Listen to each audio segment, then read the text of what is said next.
Vamos começar aqui mais um dia do nosso trabalho. Bom dia, Dan. Primeiro, deixando um abraço para o nosso amigo Nando, aniversariante de hoje. Parabéns para você, Nando. Grande abraço. Uma pena que está longe, para a gente poder comemorar. Mas não seja por isso, Então, um grande abraço para você. Muitas e muitas felicidades nesse novo ano de vida que começa. E vamos torcer para que outras comemorações venham também, Você vai querer, no final você vai ter bolo sim, tá, querido? É só esperar mais um pouquinho, daqui a pouco a gente conversa, tá? Seu bolo tá guardado, tá? Vamos lá, pois é. Depois é só pôr pra assar, tá bom? O resto vai. Muito bem, pessoal, questão 254, para a gente fechar aqui esse nosso capítulo do livro dos médiuns. Nós estamos no capítulo número 23 da obsessão. E aqui então nós temos algumas perguntas que Kardec fez aos espíritos, 7 perguntas, a respeito do tema que nós estudamos, a obsessão simples, a subjugação e também a fascinação e também a possessão. Nós estudamos 4 temas desse capítulo. E agora Kardec traz para nós aqui algumas considerações, lembrando que esse capítulo, principalmente na parte de influência de obsessão simples e também de fascinação, essas duas categorias de influências espirituais estão mais voltadas para os médiums, porque esse capítulo é dedicado aos médiums, que são principalmente psicógrafos, que Kardec com que Kardec trabalhava mais naquela época, mas de um modo geral, médiums que trabalham principalmente com comunicações, e não médiums de cura, mas médiums de comunicação, de psicofonia, de psicografia. Aqui então na questão 254, ele coloca: encerraremos este capítulo com as respostas dos espíritos a algumas perguntas, vindo em apoio do que dissemos. O interessante da gente começar essas questões é lembrar que o trabalho de Kardec na organização do livro dos médiuns, que era estudar sobre cada tipo de influência, por exemplo, nesse capítulo, cada tipo de influência, pegar algum exemplo, fazer alguma pesquisa, colocar essa pesquisa da forma adequada para poder ilustrar aquilo que ele trazia a título de conceitos, e depois vinha a comunicação dos espíritos, que não necessariamente poderia ter vindo no momento em que ele trabalhava esse capítulo, mas poderia ter vindo antes, poderia ter vindo depois. Então depois ele organizava e colocava isso exatamente na posição correta para que facilitasse o nosso estudo. Então esse foi um dos trabalhos grandiosos de Kardec.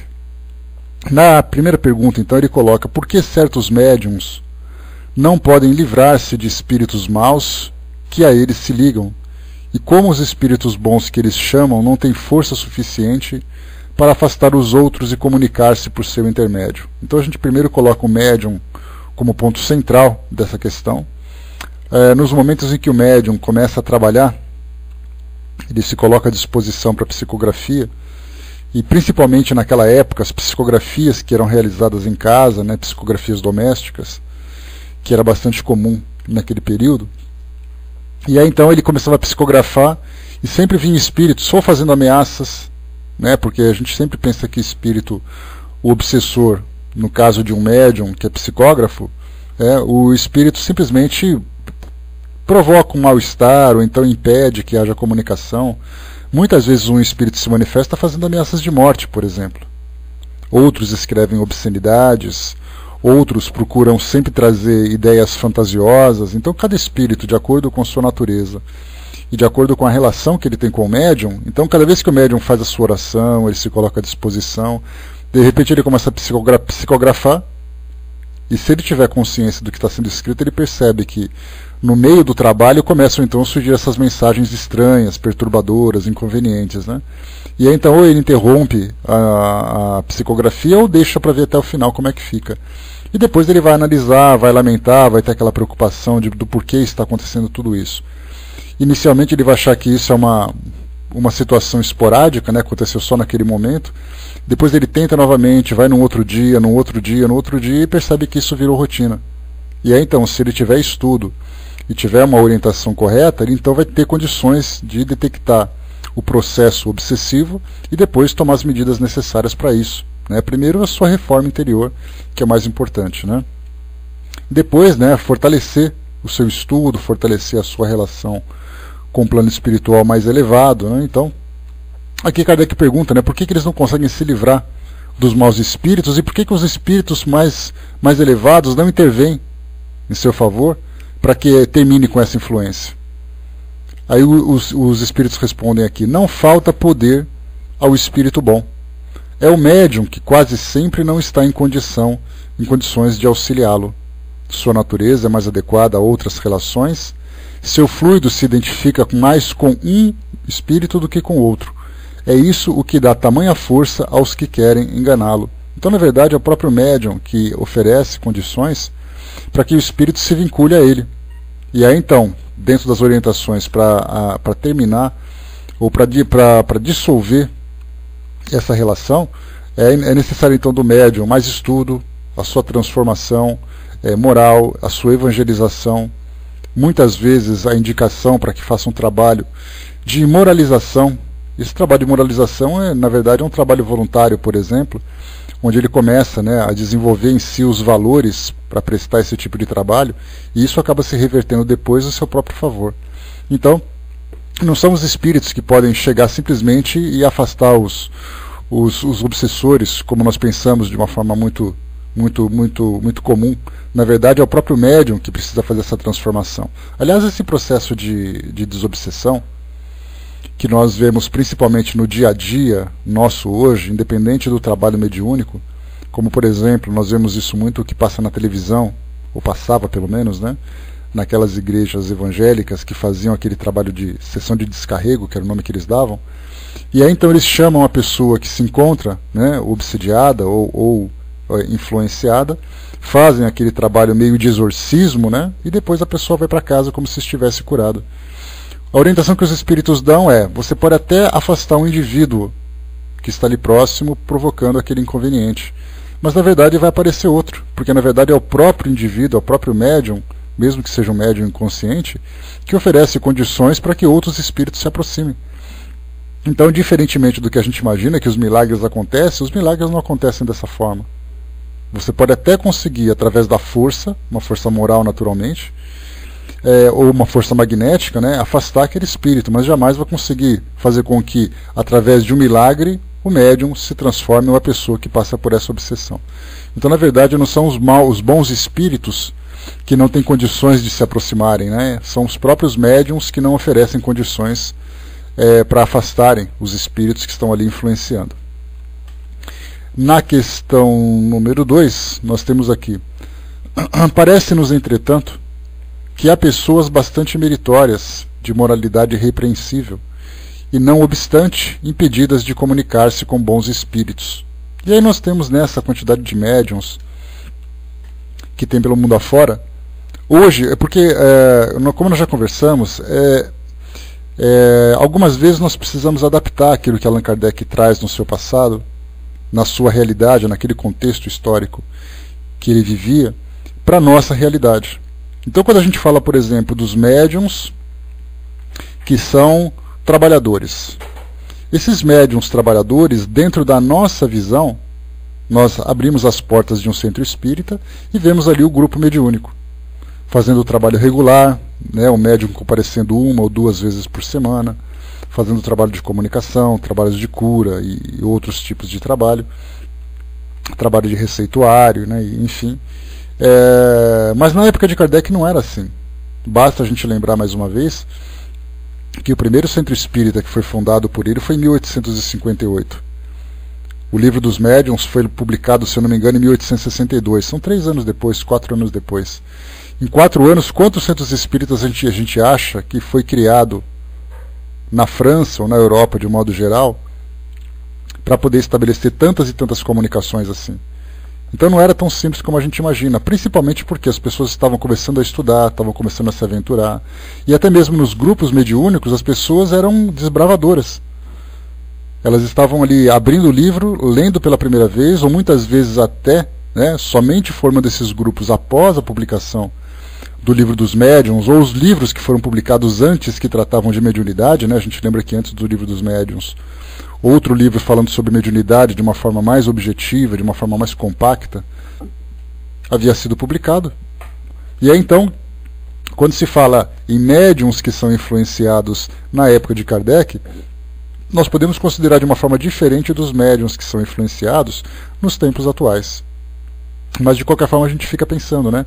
Quais são os inconvenientes que um médium, por exemplo, na atualidade, trabalhando num grupo mediúnico, no centro espírita, ele acaba enfrentando? É aquele médium que muitas vezes começa, durante um pequeno período, a psicografar.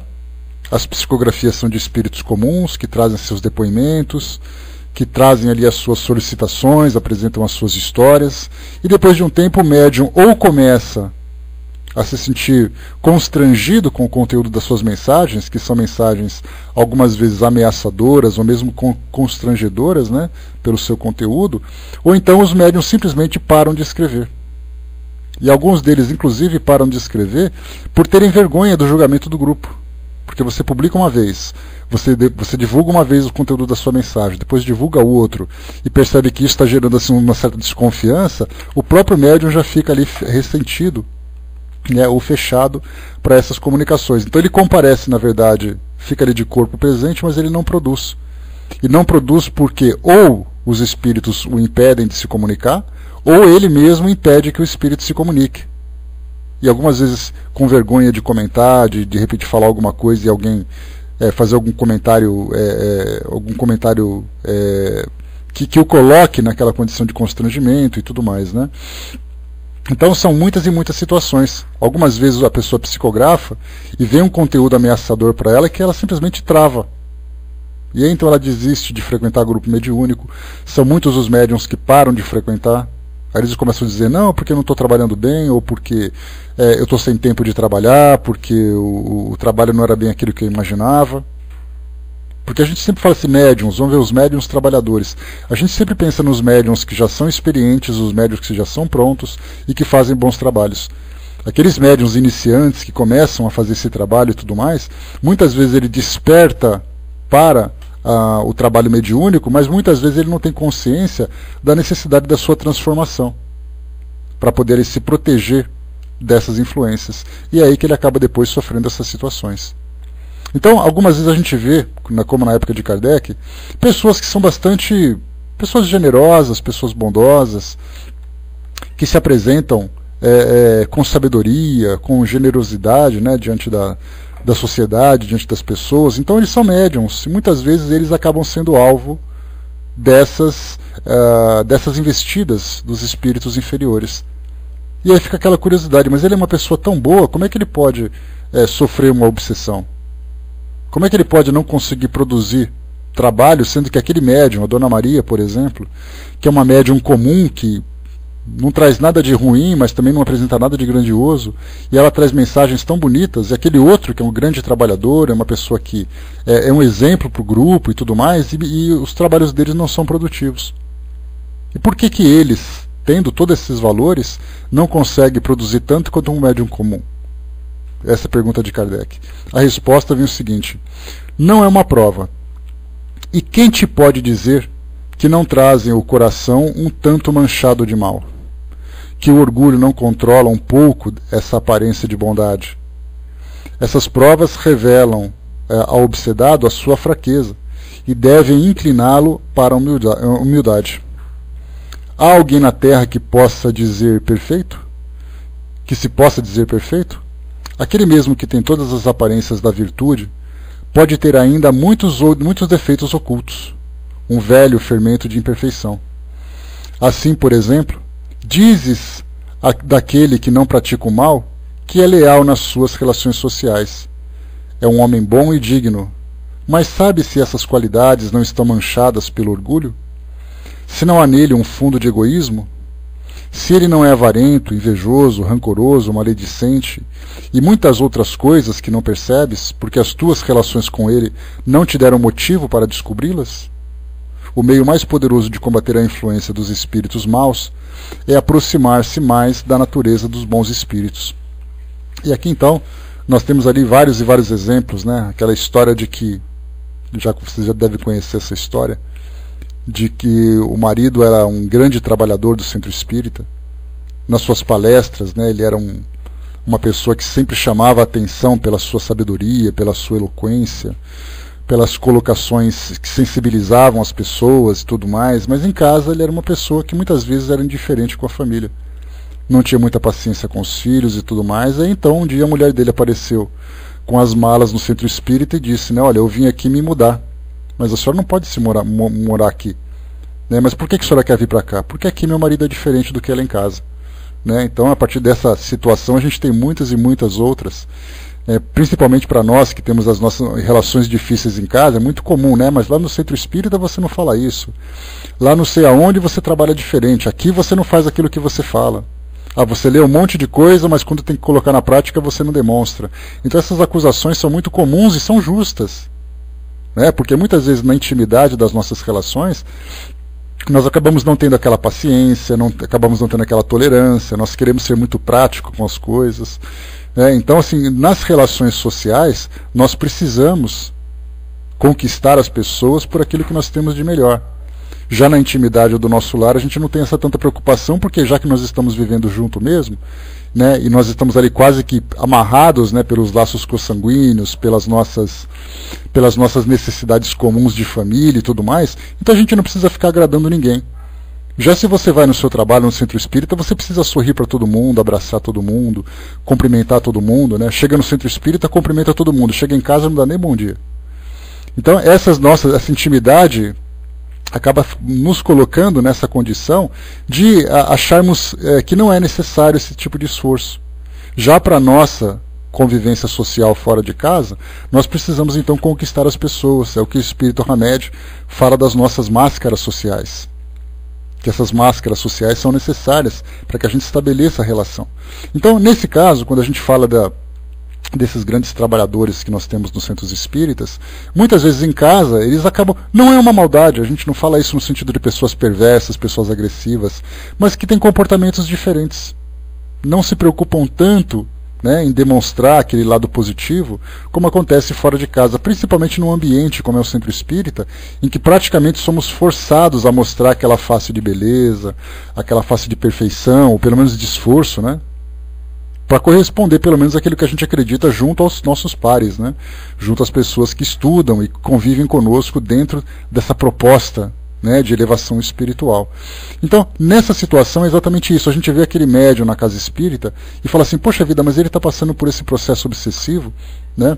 Não, todas as relações, Freestone, são, de certa forma, trazem ali as suas necessidades de reajuste, né? Alguns são reajustes mais complexos, outros são apenas reajustes pessoais, né? Um pouco de impaciência aqui, um pouco de autoritarismo ali, um pouco de submissão ali do outro lado. Então, sim, nós temos ali diversas personalidades convivendo no mesmo ambiente e é muito natural que haja esses atritos, porque nós não conseguimos ainda, né, nos lapidarmos, né, ou nos expurgarmos dessas pequenas imperfeições. Então, é natural que todas as famílias do nosso planeta passem por essa situação. Eu já falei para vocês assim, a gente tem a nossa casa.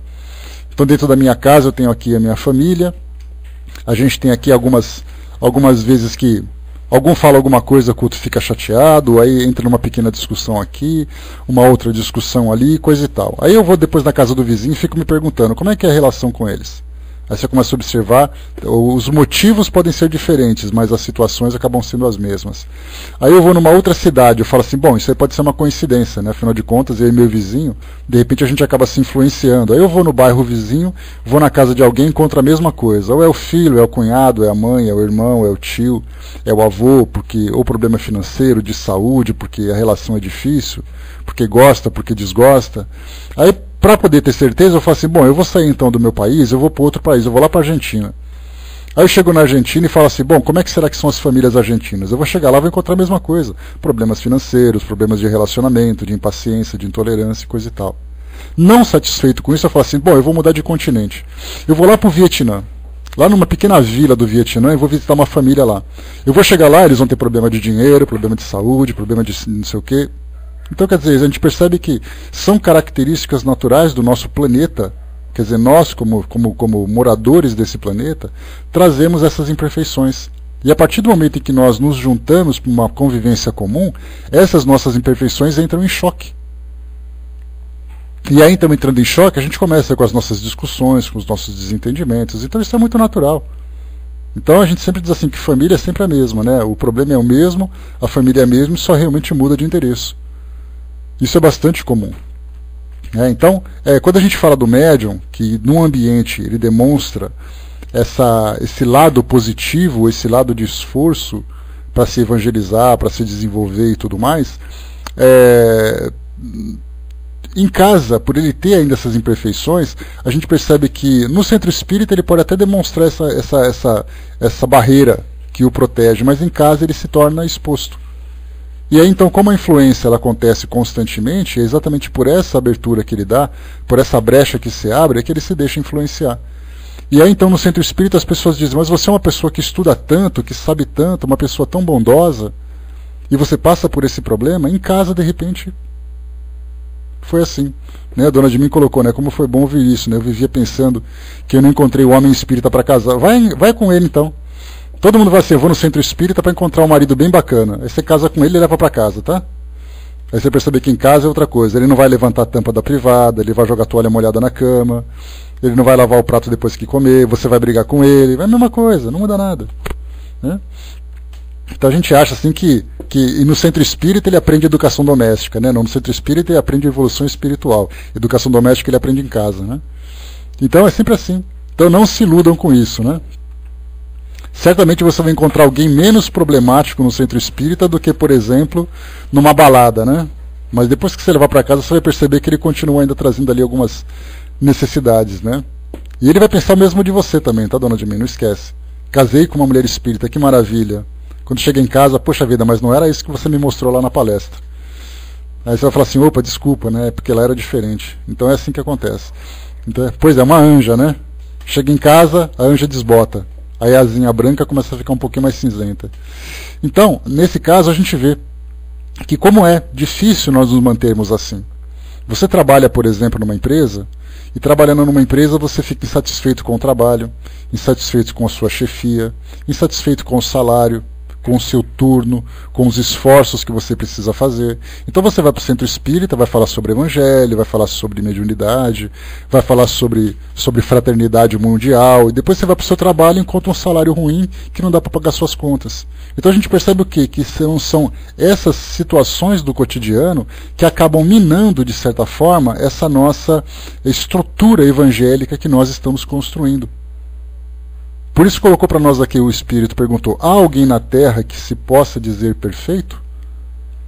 Talvez ele se coloque com perfeição, primeiro, se ele tiver uma vida perfeita, trabalha numa coisa que ele gosta, ganhando muito bem, que a família dele é maravilhosa, que o lugar que ele mora não tem nenhum problema, e que ele não precisa fazer nenhum esforço para nada e tudo mais. Ou ele é um grande espírito que consegue, apesar de todas as dificuldades, vencer tudo isso e manter o seu equilíbrio, manter a sua estabilidade.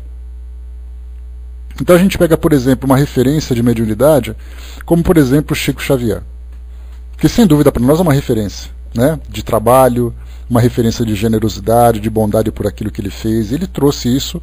O testemunho dele, na verdade, não são as pessoas que conviviam, é o próprio trabalho que ele realizava. E como ele mesmo disse, né, numa das mensagens que ele trouxe, né, o bem que você faz será seu advogado onde quer que você esteja. Então assim, a gente julga o caráter dele por aquilo que ele fez, pela sua dedicação, pelo seu tempo. Mas muitas vezes, nos depoimentos que nós temos, né, nas biografias que foram escritas sobre ele, algumas vezes ele precisava de uma chacoalhada, principalmente dos espíritos que conviviam com ele, né? E Emmanuel era aquele seu grande vigilante, né?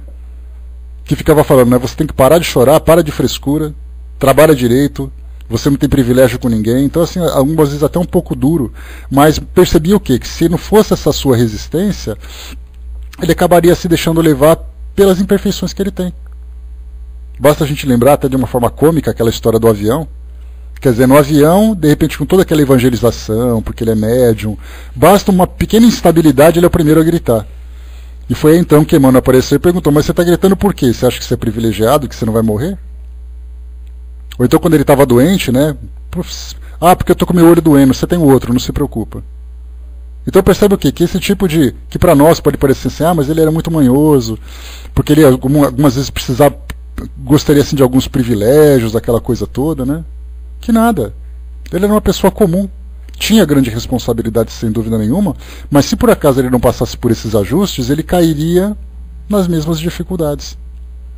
Quando ele começou a fazer, por exemplo, o trabalho de evangelização lá na cidade que ele morava, em São Leopoldo, ele fazia num galpão. E ele fazia sozinho, porque ninguém convivia com ele. Aí ele dizia assim, ah, mas eu não vou fazer evangelho aqui nesse lugar porque não tem ninguém. E aí então os espíritos apareceram e disseram, e nós? Porque se eles não chamassem atenção, ele simplesmente desistiria. Né? Exato, Fisto, né? Enfim, ele era um ser humano. Um ser humano que certamente tinha muito mais experiência, mais sabedoria em outros campos e tudo mais, mas se deixasse, ele se deixaria levar pelas suas próprias angústias.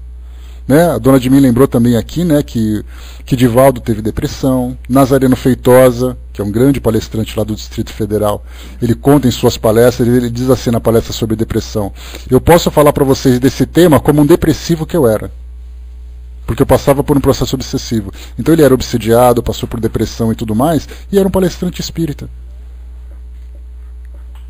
Então todo mundo a gente fica imaginando, na verdade, que a nossa realidade é aquela que nós demonstramos durante esse nosso trabalho, que exige de nós, né, uma postura, que exige de nós mais estudo, mas na nossa convivência, no nosso dia a dia, ninguém sabe quais são as nossas dores, quais são as nossas angústias, as nossas frustrações.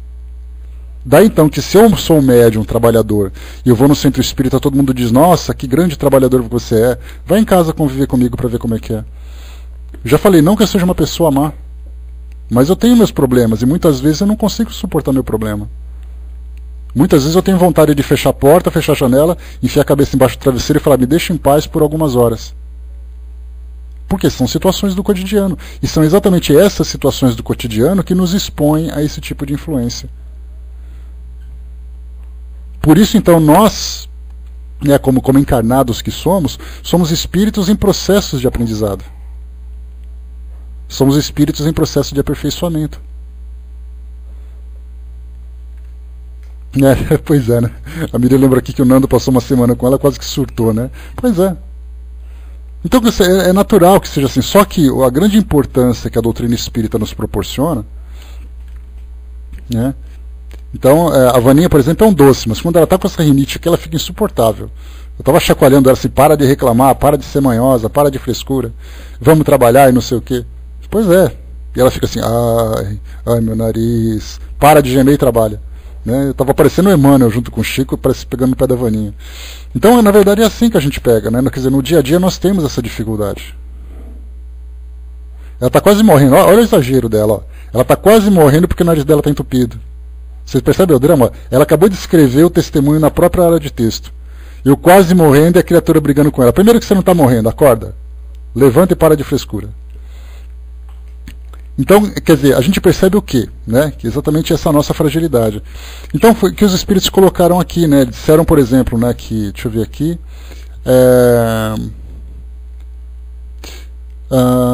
tá aqui, ó. E quem te pode dizer que não trazem o coração um tanto manchado de mal? Aqui, naturalmente, acabou exagerando um pouco, né? Que o orgulho não controla um pouco dessa aparência de bondade. Então ela é aquela pessoa bondosa, aquela pessoa bonita, aquela pessoa que fala muito bem, que tem grande conhecimento, mas ela precisa da plateia. E precisando da plateia denota o quê? O orgulho, a vaidade.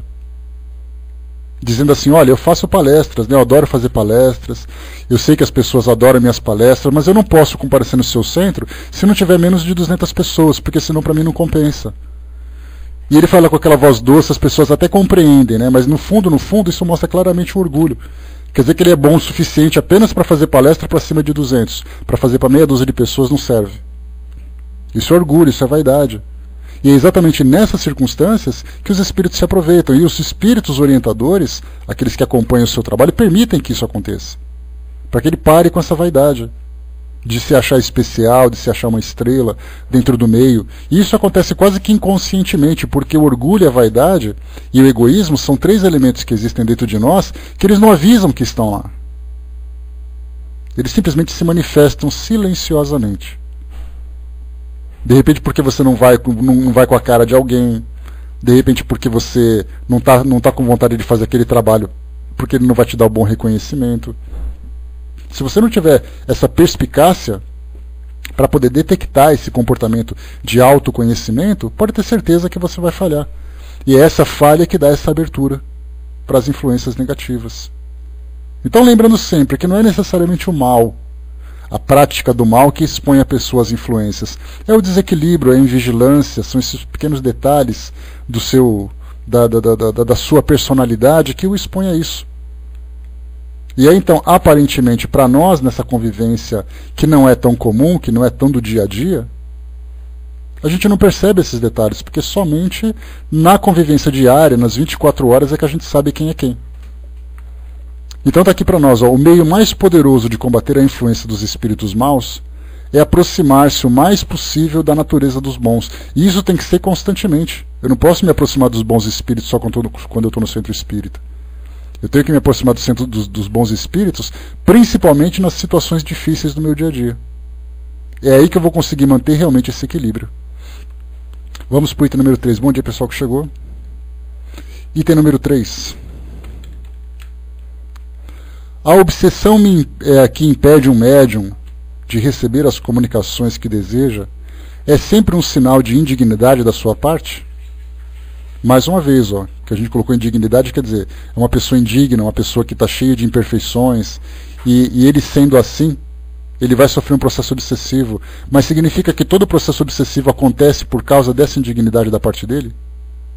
A resposta dos espíritos: eu não disse que se trata de um sinal de indignidade, mas que pode haver obstáculos a certas comunicações. Ele deve empenhar-se em vencer os obstáculos que estão nele mesmo. Sem isso, suas preces e suas súplicas nada farão. Não basta a um doente dizer ao médico: dá-me saúde, quero passar bem. O médico nada pode se o doente não faz o necessário. Então, quer dizer, quando se fala do médico, nós falamos dos tratamentos espirituais, nós falamos dos espíritos amigos, que eles podem, sem dúvida nenhuma, ajudar, colaborar para o trabalho, mas se o médium não fizer a parte dele, de nada adianta. Nada vai conseguir modificar se ele não se modificar, se ele não parar, por exemplo, de atrair a influência, a presença dos bons espíritos. 4. A privação de comunicar-se com certos espíritos seria uma espécie de punição? Então, quando se fala sobre certos espíritos, nós falamos exatamente daqueles espíritos, né, que nos ajudam, aqueles espíritos que nos ajudam na construção de um trabalho edificante, na construção de um trabalho positivo, de um trabalho nobre dentro dessa proposta. Então, muitas vezes ele é impedido de trabalhar com esses espíritos. Então só vem espírito sofredor, só vem espírito enganador. E ele fica preocupado: poxa vida, toda vez que eu vou trabalhar, somente esses espíritos que aparecem. Eu não consigo, né? O meu colega do lado aqui da mesa mediúnica recebe ali o espírito de um depoimento de um espírito amigo, de um espírito que traz uma mensagem bonita, uma mensagem bela. E toda vez que eu vou psicografar, me vem esse tipo de comunicação. Eu não me sinto bem, eu queria também receber uma mensagem de um espírito mais elevado. Eu queria também receber a mensagem de um espírito que pudesse comover o nosso grupo, que pudesse trazer uma mensagem edificante. Isso, de certa forma, é um pouco de vaidade, né? Porque a gente sempre quer, naturalmente, apresentar um bom trabalho, né? Pois é, os mais necessitados são os sofredores, mas acontece, o Acerfal, que é muito mais interessante você conviver com pessoas que são mais elevadas do que com pessoas que são mais sofredoras. Para nós, essa é a tendência. Agora, para aqueles que são mais conscientizados de que o trabalho dele é realmente lidar com essas pessoas, seria mais ou menos assim: olha, não seria mais interessante você trabalhar com pessoas doentes num hospital particular do que trabalhar com pessoas doentes que ficam na rua? Se você pudesse escolher os dois, pensando assim na higiene, pensando no bom ambiente, pensando na sua segurança, no seu bem-estar, qual você escolheria? Trabalhar com pessoas com roupas limpinhas, bem penteadas, bem alimentadas dentro do possível num hospital com quartos particulares? Ou você gostaria de atender pessoas na rua que estão cheirando mal, pessoas agressivas, mal educadas? A gente vai escolher naturalmente aquele que para nós proporciona um bem-estar. No caso da mediunidade não é diferente. A gente só fala com relação a sentimentos e energias que são ali compartilhadas. Então, quando você trabalha com o hospital, não, o certo seria, a gente não está falando do certo, a gente está falando do que a gente gostaria, o que é mais confortável para nós. Né? Bonito, né, Sandra? Bem bacana esse trabalho. Então a gente sempre pensa assim, o que é o certo e o que eu gostaria. Instintivamente a gente escolhe o que para nós é melhor. Racionalmente a gente escolhe aquilo que para nós é necessário, que é o melhor trabalho, sem dúvida nenhuma. Né? Então por isso que faz essa grande diferença dentro da nossa posição, né, de trabalho e tudo mais. Então, nesse caso, quando a gente fala sobre trabalhar com esses espíritos, algumas vezes isso para mim pode ser um incômodo. Porque eu vejo médiums publicando livros, vejo médiums com aquelas grandes mensagens, aquelas pessoas que trazem aquelas histórias, né, que dizem assim, olha, hoje eu tive um contato com o meu mentor espiritual e eu vi aquela luz maravilhosa, aquela luz brilhante, que parecia assim aquele calor que vinha naquela noite de inverno, aquele brilho que clareava meus olhos numa noite escura. Aí você pergunta, e o seu, como é que foi? Ah, o meu eu senti aquela vibração horrível de um suicida, senti aquele obsessor que ficava me incomodando o tempo todo. Aí a gente começa a fazer comparação e a gente pensa assim, né, como eu sou um médium ruim, porque eu não presto, porque isso, porque aquilo. Então aqui na verdade a gente pergunta mais uma vez, a privação seria uma espécie de punição? A privação de comunicar-se com esses espíritos? A resposta, em certos casos pode ser uma verdadeira punição. Como a possibilidade de comunicar-se com eles é uma recompensa que deves procurar merecer. Então a gente vê que algumas vezes, pelo fato de me comportar com vaidade, de ficar incomodado, de achar que eu sou alguém especial, é exatamente aquilo que me aparece. Antes de você se beneficiar das boas companhias, você precisa primeiro se fortalecer com aquelas companhias que para você não são agradáveis. Muitas pessoas vão a grupos espíritas para poderem trabalhar como voluntários. Ele vai até a secretaria e diz assim, olha, eu tenho minha tarde disponível, eu queria me oferecer para ajudar em alguma tarefa que a casa tem. Será que vocês podem me fazer uma indicação? Aí vai dizer assim, olha, a gente tem um trabalho aqui com aquelas pessoas de rua, que sempre às sextas-feiras à noite, sábados à noite, a gente oferece aquela sopa, né, que eles precisam e tudo mais. Aí ele dá aquela coçadinha na cabeça, mas vocês não têm outro trabalho melhor que esse? Um trabalho assim, sei lá, com gestantes, um trabalho para mexer na biblioteca. Vocês não teriam outro? Né? Aí o atendente, com toda a boa vontade, vai tentar encaixar a pessoa naquilo que ela precisa. Mas percebe claramente que fazer um trabalho voluntário, um trabalho que exige sacrifício, dentro do sacrifício que a gente escolhe fazer, isso é muito prático. Agora você se sacrificar diante das necessidades que realmente existem, aí já é uma outra história. Então, por causa desse nosso comodismo, né? Pois é, né, Catinha? Muita gente prefere, né, essas situações mais tranquilas, né? Então, na verdade, você se propõe, né, para aquilo que precisa. E pelo fato de nós termos essa resistência, aí então os bons espíritos dizem, bom, se nesse caso, né, Irã, bom dia, depende da disciplina, depende da capacidade, depende da resistência de cada pessoa, porque não é qualquer pessoa que tem, vamos dizer assim, de uma forma assim mais direta, tem pessoas que têm estômago para trabalhar com algum tipo de trabalho. Se você tiver que trabalhar com alcoólatras, por exemplo, com pessoas que são dependentes químicos, se você não tiver aquela força para poder lidar com esses pacientes, você simplesmente não consegue. Então, nesse caso, é melhor você ir para a biblioteca, fazer seu trabalho lá, até que mais para frente, quando você tiver mais resistência, você consiga trabalhar com esse grupo. Porque não é fácil. Não é fácil. Assim como você tem na área médica, que tem pessoas que adorariam trabalhar numa enfermaria, mas não conseguem ver sangue, como é que vai fazer? Você vai obrigar a pessoa a fazer aquilo e você vai ter que atendê-la muito mais do que os próprios pacientes, né? Ela vai dar muito mais trabalho do que as pessoas que realmente precisam. Então, nesse caso, quando existe, né, essa resistência motivada por causa do orgulho, motivada por causa da vaidade, do egoísmo, os bons espíritos impõem esse tipo de exercício, que pode ser de fato uma punição, para que ele aprenda a lidar com isso. Mas nesse caso eles observam o quê? Que existe ainda essa imperfeição. Não no caso de uma dificuldade que a pessoa tem para trabalhar com aquilo. Ela não tem culpa de ser assim. Ela não tem culpa de não ter essa resistência, não tem culpa de não ter essa força para lidar com essas situações. Mas quando ele traz esse orgulho, vaidade e egoísmo, aí então os espíritos olham, ele precisa aprender trabalhando de uma forma mais dura. Se ele conseguir trabalhar com aquilo, aí sim ele vai estar pronto para trabalhar com o outro lado. Então, nesse caso, a gente coloca que a privação, sim, pode ser punição. E nesse caso, se ele deseja realmente trabalhar com os bons espíritos, ele precisa então fazer por merecer. Começar então a se depurar dessas dificuldades, trabalhar esses obstáculos que existem dentro dele, e o esforço que ele está demonstrando vai se reverter para ele de uma forma meritória. Item número 5, vamos lá. Não se pode também combater a influência dos maus espíritos, orientando-os moralmente? Aqui já é uma pergunta interessante que Kardec faz, que muitas vezes o médium percebe a presença de espíritos inferiores, e a pergunta é, mas se ele tentasse evangelizar esses espíritos, não seria uma forma de combater a influência que eles exercem sobre aquela pessoa? Porque a gente pensa assim, né, já que tem um espírito inferior me obsediando, né, pessoal, me dá só um instantinho, por gentileza, rapidinho. Mas, por favor. Pronto.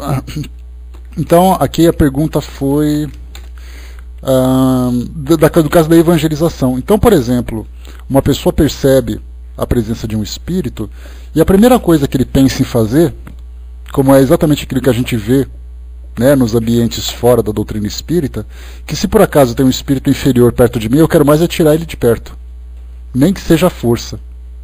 Então eu vou lá fazer um trabalho de desobsessão, vou participar de um exorcismo, de uma sessão de descarrego, seja lá qual for. Dependendo da minha crença, dependendo dos recursos que eu tenho à minha disposição, eu vou utilizar isso para afastar esse espírito de mim. Mas seria essa a melhor medida? Porque Kardec coloca, né, não se pode combater a influência orientando-os moralmente? A resposta, sim, mas é o que não se faz e não se pode deixar de fazer. Porque é frequentemente uma tarefa que foi dada e que devias cumprir caridosa e religiosamente. Por meio de bons conselhos, pode-se levá-lo ao arrependimento e apressar-lhes o adiantamento. Então, na presença de um espírito que não se encontra bem esclarecido, a melhor forma de lidar com ele é exatamente tentar esclarecê-lo. É claro que não é fácil, tem espíritos que se aproximam com aquele sentimento de raiva, de orgulho, de egoísmo enraizado dentro dele. E aí, então, tudo aquilo que você propõe em termos de transformação, ele não vai aceitar, não de imediato. Mas quando a gente vai, por exemplo, deixa eu pegar aqui rapidamente, que eu não tinha preparado essa questão, mas ela me veio aqui à mente agora. Quando a gente fala, por exemplo, da influência dos espíritos, deixa eu pegar aqui rapidamente, só um instantinho.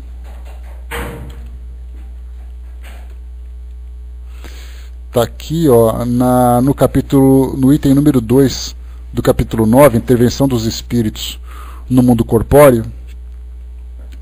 Aqui Kardec pergunta aos espíritos, deixa eu pegar aqui rapidamente, por que meio pode-se neutralizar a influência dos maus espíritos? Questão 469.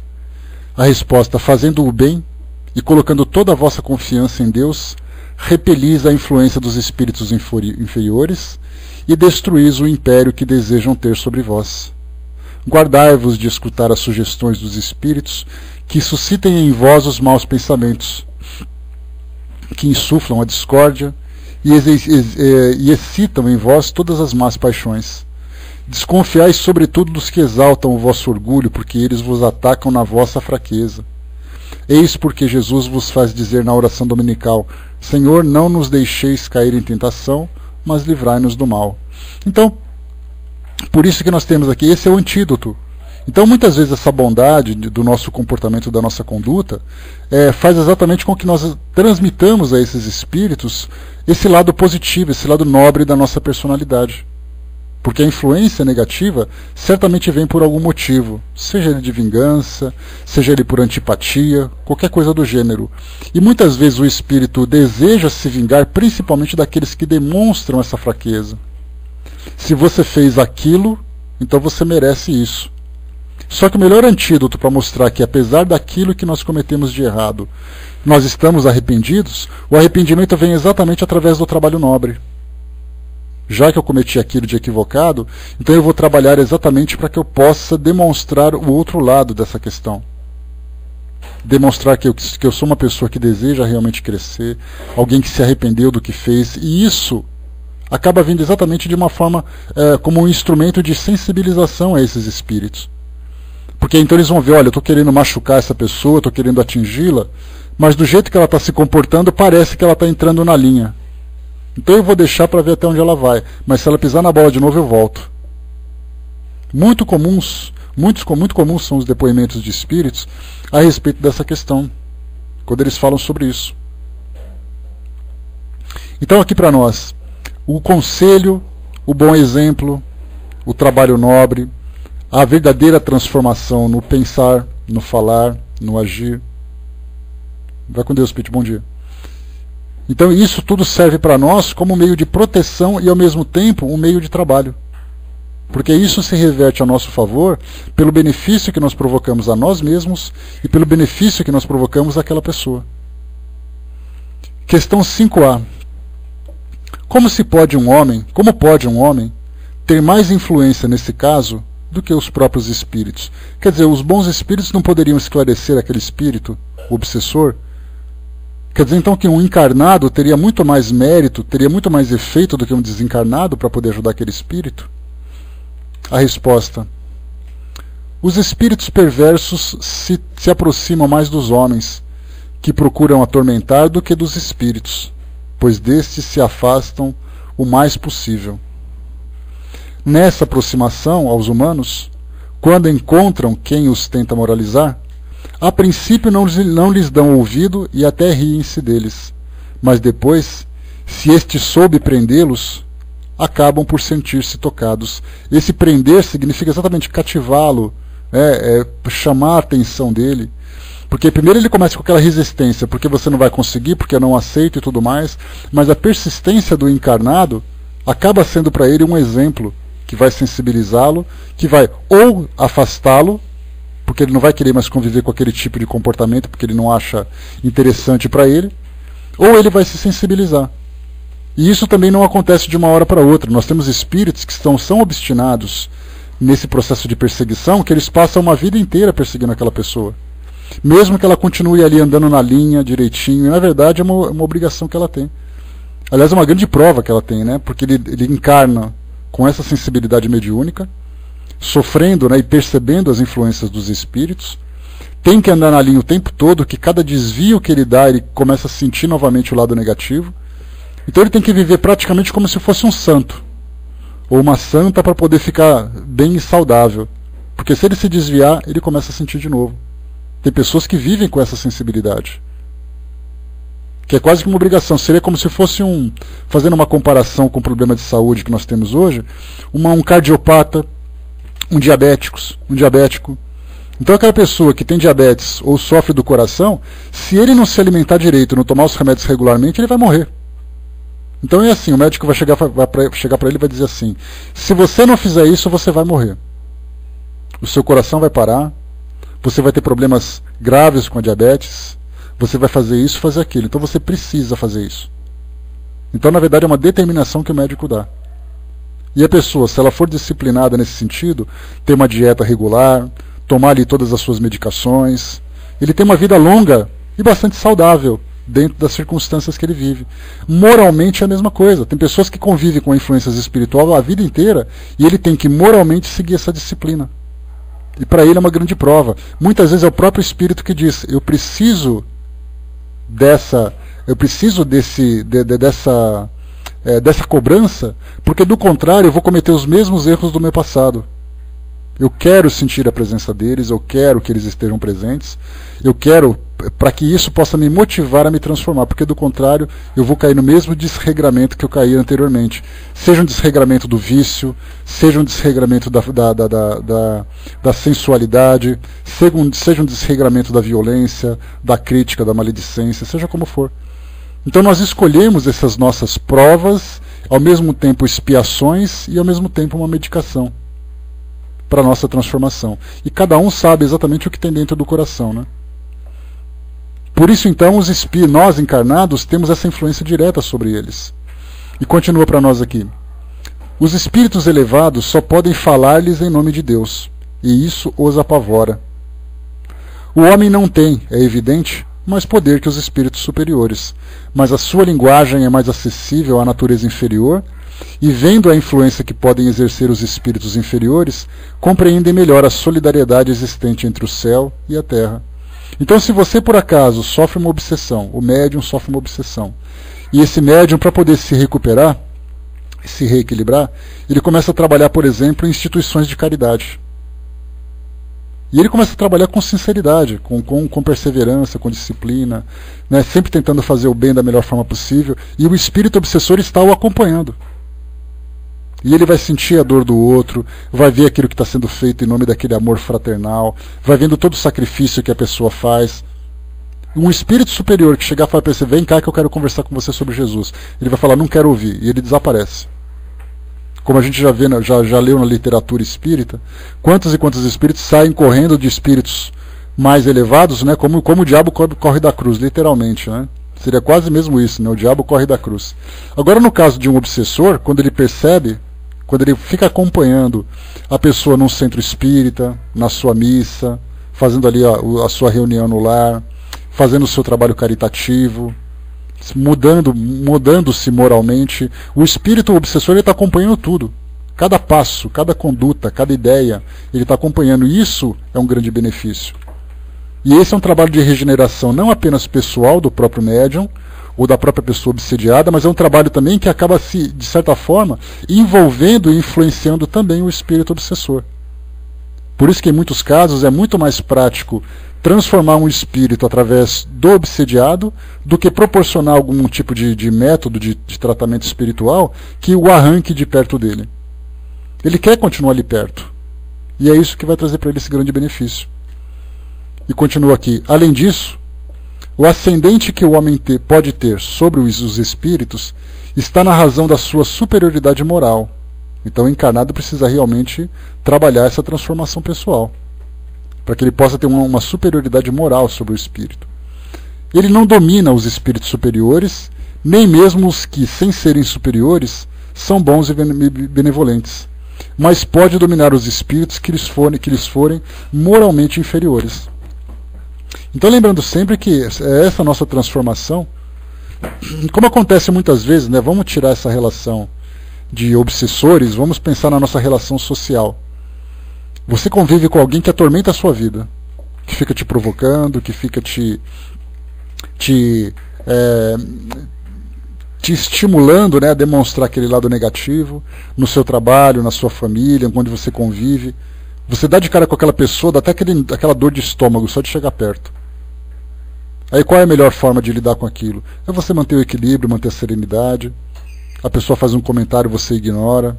Se por acaso entra num processo, numa discussão, você responde com educação. Chega uma hora que a pessoa fala, nossa, não suporto chegar perto dessa pessoa. Então, o mesmo tipo de relação que nós temos no nosso dia a dia é a relação com o mundo espiritual. A única diferença é que os espíritos colocam água na boca, exatamente, Lívia. Toma um pouquinho da água da paz e fica claro ali, né? Então, nesse caso, a gente tem ali aqueles, né, uma forma de você se reequilibrar na sua relação social e da mesma forma também se reequilibrar na sua relação espiritual. E é por isso que quando nós falamos sobre saúde, a Organização Mundial de Saúde, ela procura sempre trazer para nós uma definição interessante, que ela diz que a saúde significa o bem-estar físico, biológico, o psicológico ou emocional, o social, que é exatamente a relação que a pessoa vive, o espiritual, de acordo com a sua fé, e nós acrescentamos também a saúde espírita, que significa a saúde que você tem, o bem-estar que você tem nas suas relações espirituais. Porque espiritual significa você estar bem com a sua religião, com a sua fé. E espírita é a relação direta que você tem com eles, com os espíritos. Então a Organização Mundial de Saúde não considera os espíritos como sendo um elemento que possa trazer algum prejuízo à saúde, mas a doutrina espírita nos traz essa realidade. Então, se você tem relações saudáveis com o mundo espiritual, significa que você espiritamente, não espiritualmente, mas espiritamente, você está também numa condição de saúde, de bem-estar. Quanto à possessão, né, o Fristone lembrou, a gente já falou sobre isso, só fazendo um resumo rápido. A possessão ela pode ser positiva ou negativa, né? Como Kardec coloca na Revista Espírita, é simplesmente a capacidade que um espírito tem de substituir temporariamente o espírito do encarnado. enquanto que o espírito fica próximo. E isso pode ser positivo ou negativo. Se for negativo, naturalmente há a necessidade da intercessão de outras pessoas que podem ajudá-la, assim como acontece na própria subjugação, como a gente já estudou nesse capítulo. Então, na subjugação, por exemplo, a pessoa muitas vezes não tem forças para tomar nenhuma iniciativa. E é então a necessidade de uma ajuda externa para fazer isso. Mas enquanto a gente fala de influência espiritual moderada, de leve a moderada, o próprio encarnado tem condições de tomar as decisões. A partir do momento que ela se torna mais complexa, aí então precisa da intervenção de uma ajuda. Da mesma forma que nós, quando aparece ali um problema de saúde um pouco mais grave, nós precisamos ir ao hospital, ao pronto-socorro e ao médico. Então precisamos da ajuda de terceiros. A gente está com aquela enxaqueca, está com aquela rinite atacada, por exemplo, que fica de cama, que não consegue fazer nada sozinho e tal. Aí vai sempre chamar alguém para poder ajudar. Mas enquanto a gente pode tomar as nossas próprias iniciativas, a gente tem que fazer o possível. Isso é que é mais importante. 6. A subjugação corpórea, em seu desenvolvimento, poderia levar à loucura. A gente lembra que a subjugação significa um espírito que envolve de tal forma o encarnado que faz com que ele pense aquilo que ele deseja, faz com que o encarnado pense aquilo que o espírito deseja, com que o encarnado muitas vezes se comporte da forma como ele deseja. Ou seja, o encarnado ele se coloca numa condição de submissão completa ao espírito que é o subjugador, que é o espírito obsessor. E nesse caso Kardec pergunta, na evolução da subjugação, isso poderia levar a pessoa à loucura? A resposta, sim, há uma espécie de loucura cuja causa é desconhecida do mundo, mas que não tem relação com a loucura ordinária. Lembrando aqui, né, mas só fazendo um parêntese aqui, quando se fala em loucura, na época de Kardec, a loucura ela tinha várias definições. Né, a própria psiquiatria da época, que era uma ciência em desenvolvimento, ela trazia a loucura, a idiotia, o cretinismo, como 3 doenças muito comuns. Então você pegava alguém que tinha paralisia cerebral, síndrome de Down e também uma pessoa que sofria me fugiu o nome daquela doença que dá aquela esquizofrenia. Então você pegava alguém que tinha paralisia cerebral, síndrome de Down ou esquizofrenia, as 3 estavam no mesmo pacote de loucura. Então a gente pergunta assim, a depressão é a mesma coisa? Era aquela doença que aquela pessoa ficava, que ela queria cometer suicídio porque a vida dela não tinha mais sentido. A pessoa falava, essa pessoa está louca. Tem alguma coisa acontecendo com ela. E somente a partir de um certo tempo que nós começamos a definir exatamente quais eram os sintomas, as causas, a forma de tratamento, os preventivos, para cada tipo de situação. E nesse caso, uma subjugação poderia levar a pessoa ao tal grau de depressão que ela poderia cometer suicídio. E para quem está de fora, está dizendo assim, ele enlouqueceu e cometeu suicídio. Na verdade, foi uma subjugação. Uma pessoa que sofre de esquizofrenia, por exemplo, aquela sensação de perseguição, de perder um pouco da realidade, né? Eu já trouxe para vocês aqui um exemplo, para ter uma ideia do que é esquizofrenia. Imagina que vocês se encontram sentados em frente a 20 aparelhos de televisores. 20 ligados ao mesmo tempo, cada um num canal diferente. E num desses 20 eu tiro e coloco uma janela. Então vocês vão olhar a janela lá fora, que é a realidade, e os 19 televisores mostrando uma realidade paralela. O esquizofrênico já não consegue mais definir o que é real, o que é irreal. E aí, então, no caso de subjugação, ele vai ter aquela sensação de perseguição, aquela sensação de medo de morrer. A pessoa que sofre síndrome do pânico, por exemplo, na época de Kardec isso era loucura. Quer dizer, você está louco, como é que você pode imaginar que você vai morrer dentro de casa se não tem nada para te matar aqui? Mas a sensação continua para a pessoa que passa por essa doença. E nesse caso das influências espirituais que chegam nesse grau de subjugação, leva a pessoa a ter esse tipo de sensação. Então essa loucura que Kardec coloca, não é loucura da pessoa ter realmente um desequilíbrio psíquico completo. São psicopatologias que podem ser desenvolvidas das mais variadas formas. Que não é o caso, por exemplo, de uma síndrome de Down, que é uma doença orgânica, né, uma doença cromossômica, né? Mas nós temos a esquizofrenia, que pode ser gerada, por exemplo, por um desequilíbrio bioquímico. Nós temos, por exemplo, a depressão, que pode ser causada por um desequilíbrio bioquímico. Mas nós temos casos também em que a influência espiritual é a principal responsável. né? Existem estudos em que certos círculos da medicina já aceitam a obsessão, né, no viés espírita como uma verdade, mas não é uma unanimidade ainda assim, né? Que o que foi colocado, né, Fristone? Porque hoje, se você falar assim, alguns círculos da medicina, ou a medicina aceita ou a medicina não aceita. Né? Então, no caso, por exemplo, de uma pessoa que é um cientista, mas ele também tem as suas crenças que envolvem o mundo espiritual, aí nesse caso é uma crença pessoal dele, mas ele não fala em nome da medicina. Né? André colocou, não é bem assim que você distingue o real do irreal na esquizofrenia, mas a TV é uma boa analogia. Não, é uma comparação muito pobre, né, André? Só porque não dá pra gente mostrar o que é exatamente alguém que vive esse tipo de experiência se você nunca viveu. É algo que é muito subjetivo, é muito particular. Né? E quem trouxe esse exemplo, inclusive, foi o próprio psiquiatra. Né? Eu passei para vocês uma palestra que ele me passou, foi até o Dr. Sérgio Felipe, né, que é neurologista, na verdade, estudioso espírita, e numa palestra que ele falava sobre espiritualidade e saúde, ele trouxe essa comparação. Então ele falava assim, olha, o televisor, então ele tem picos de altos e baixos, e a medicação que ele toma serve exatamente para poder estabilizar essa sua percepção da realidade. Então, muitas vezes, quando ele não toma, tem hora que ele olha para a janela, tem hora que ele olha para a televisão, tem hora que é para a janela, então ele fica oscilando entre um ponto e outro. E nesse caso, ele muitas vezes passa por essa perturbação, porque não apenas não consegue distinguir, mas é o efeito que isso provoca sobre ele também. É mais irritação, é mais insegurança, é mais medo.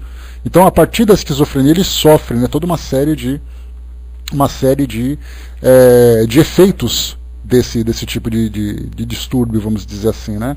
Então, foi uma comparação muito pobre, né, só para poder fazer dar uma ideia, né, de como é fugir da realidade e viver uma realidade paralela naquele mesmo tempo. Né? Eu sofri da esquizofrenia através do centro espírita, né? Quer dizer, tratamento espiritual, tratamento químico, né? Um conjunto de instrumentos que são utilizados, né, que levam a esse mesmo benefício. Hoje, felizmente, a psiquiatria, muitos psiquiatras são espíritas e estudam também essas causas espirituais. E se faz um tratamento com um profissional que tem esse conhecimento, ele vai ver muito além dos medicamentos. Ele vai ver também a questão espiritual, a questão do indivíduo, né? Então, é um tratamento que se faz que é muito interessante. Então, nesse caso, a subjugação, por exemplo, como foi colocado por Kardec, é um tipo de influência espiritual que pode levar a pessoa a graves perturbações psicoemocionais. Né? Não entendi que forma... Porque, na verdade, a esquizofrenia, são alguns tipos de doenças, segundo os médicos, que elas são controladas, mas elas não são necessariamente curáveis. Né? Então a depressão, por exemplo, para quem sofre de depressão, para quem já viveu a depressão, vive constantemente numa luta que ela não tem cura. Então enquanto está tudo bem, você está legal. Quando você tem algum tipo de oscilação, a depressão volta a se manifestar.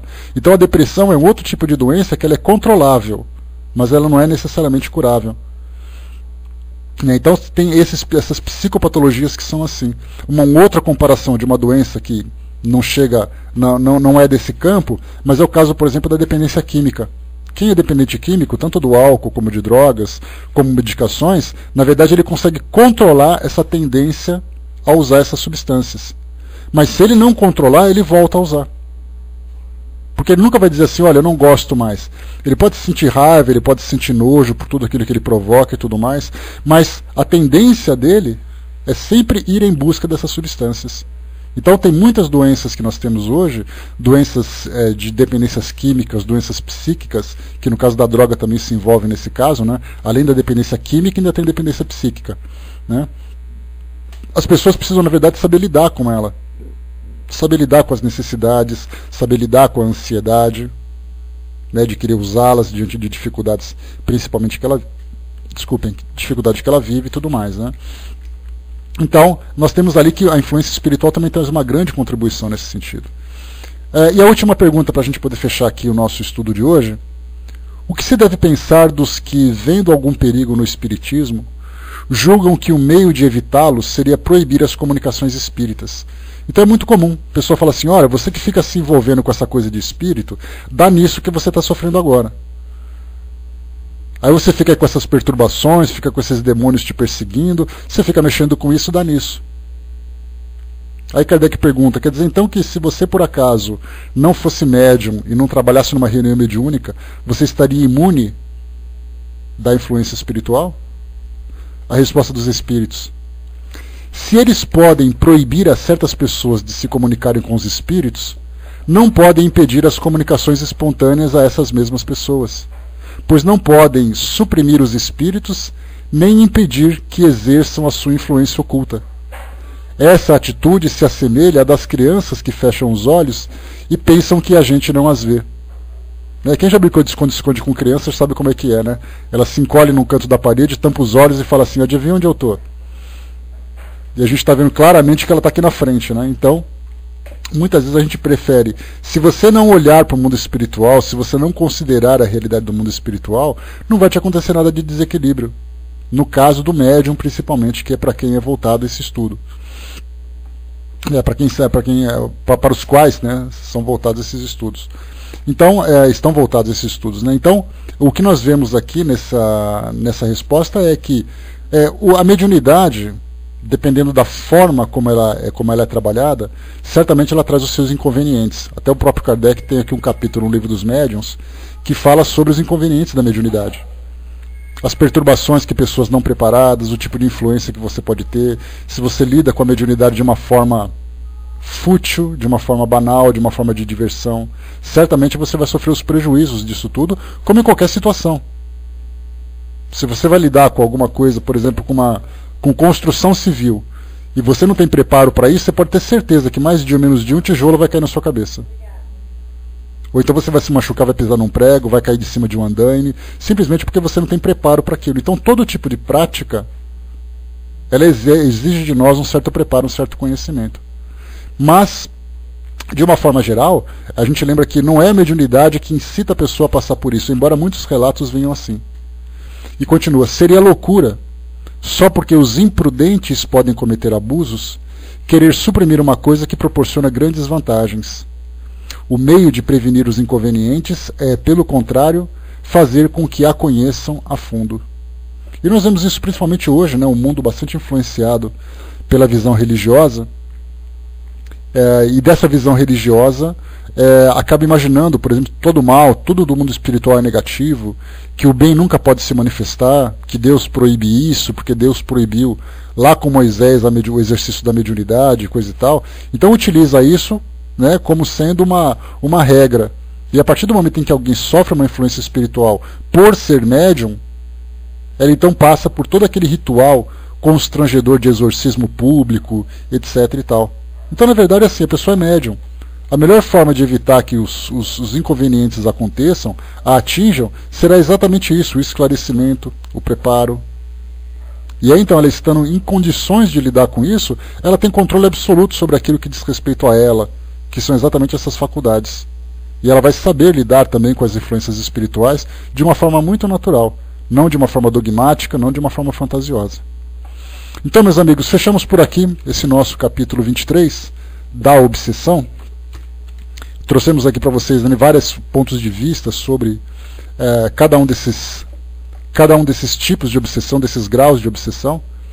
E agora o próximo item, 24, a gente vai entrar na identidade dos espíritos, que também é muito importante. Tá? Então é o próximo capítulo que a gente vai ver na quarta-feira, a identidade dos espíritos, o capítulo 24. Bom, eu vou passar para a nossa amiga Miriam, que vai fazer o encerramento para nós, e depois a gente volta para dar os recadinhos para vocês. Lembrando que amanhã é o estudo do nosso livro Obras Póstumas, e nós estamos estudando sobre, eu acho que é o conhecimento